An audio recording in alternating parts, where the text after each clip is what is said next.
Thank you very much. It has been brought to my attention that the delegation of Vanuatu has requested to take the floor after the list of speakers was closed, but if there is no objection, I would now allow them to speak.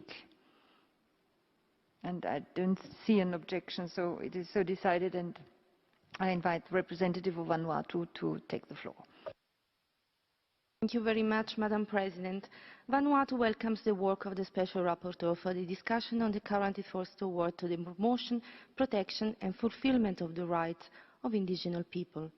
Vanuatu notes that the Office of the High Commissioner for Human Rights report does not discuss the violence and discrimination of the indigenous people of West Papua province of Indonesia. The indigenous people of West Papua have the right to live a peaceful life, free from racial discrimination, in dignity and according to their culture.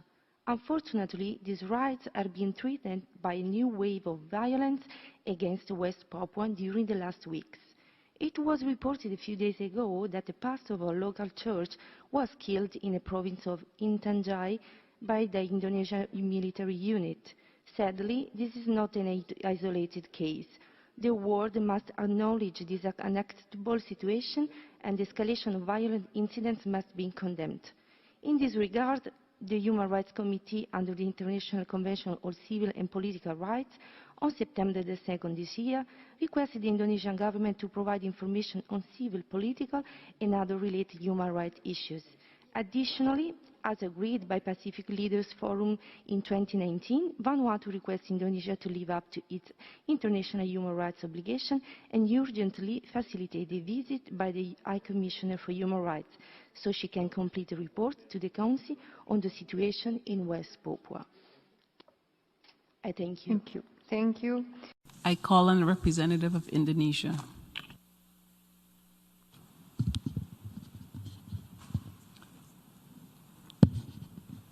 Madam President, I'm taking the floor to exercise Indonesia's right of reply to the statement made by Vanuatu.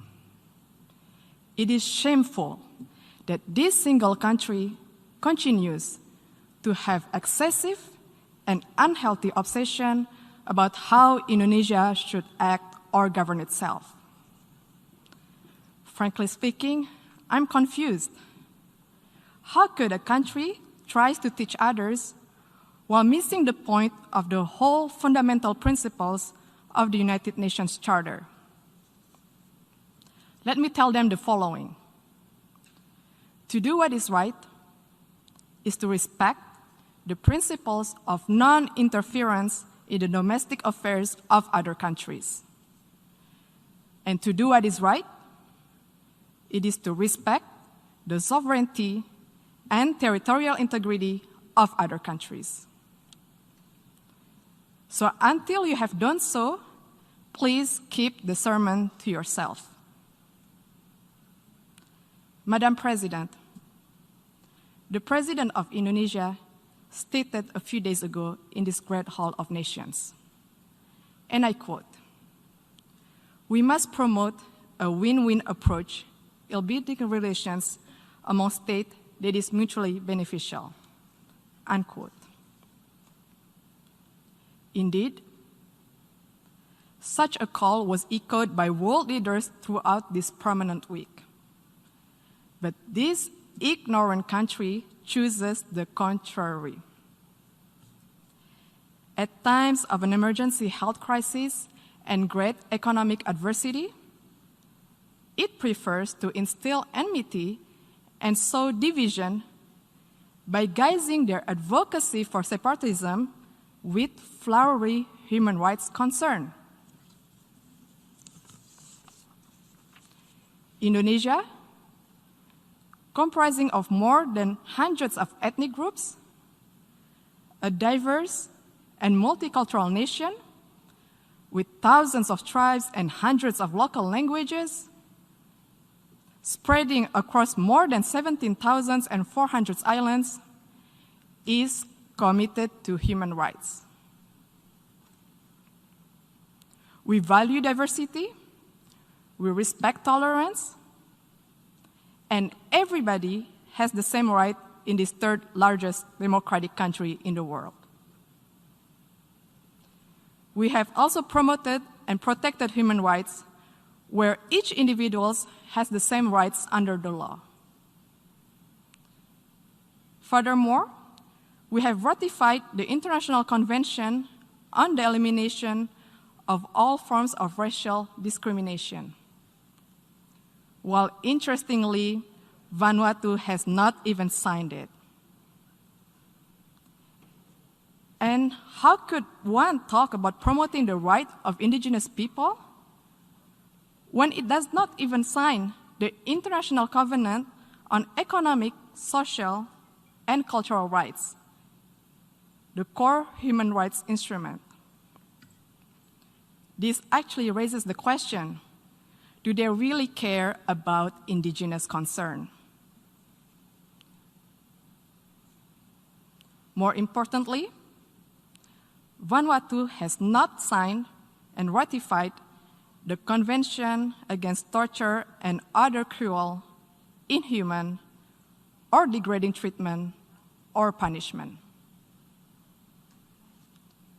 We call on the government of Vanuatu to please fulfill your human rights responsibility to your people and to the world. Madam President, the accusation of human rights is typical, a tall tale that they sell and stage over the years in the hall.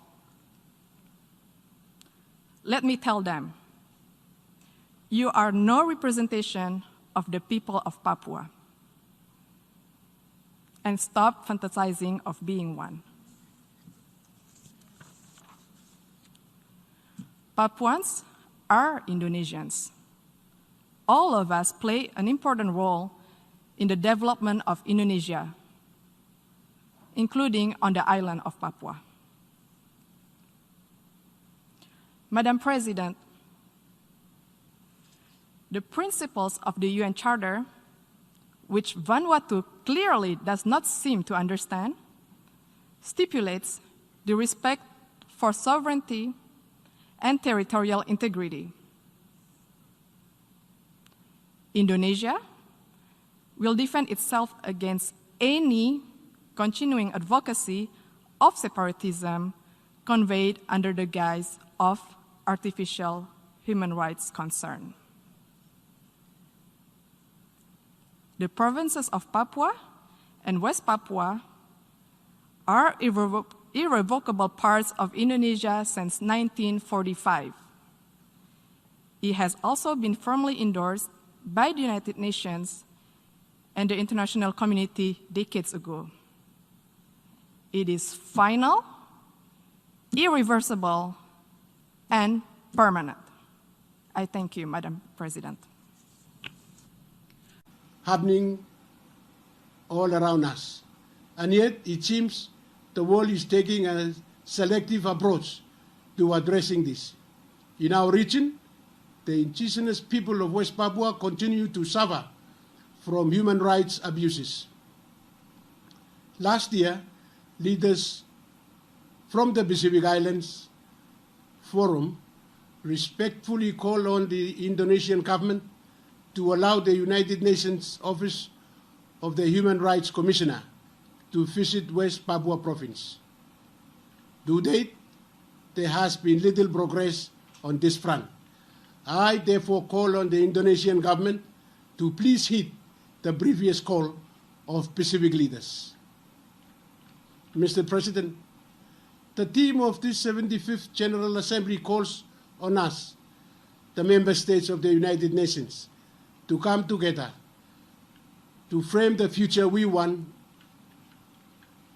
For Vanuatu, this extraordinary difficult year has been the backdrop to the start of the next phase of nation building, marked by our independence celebration, culminating with our LDC graduation in a few months.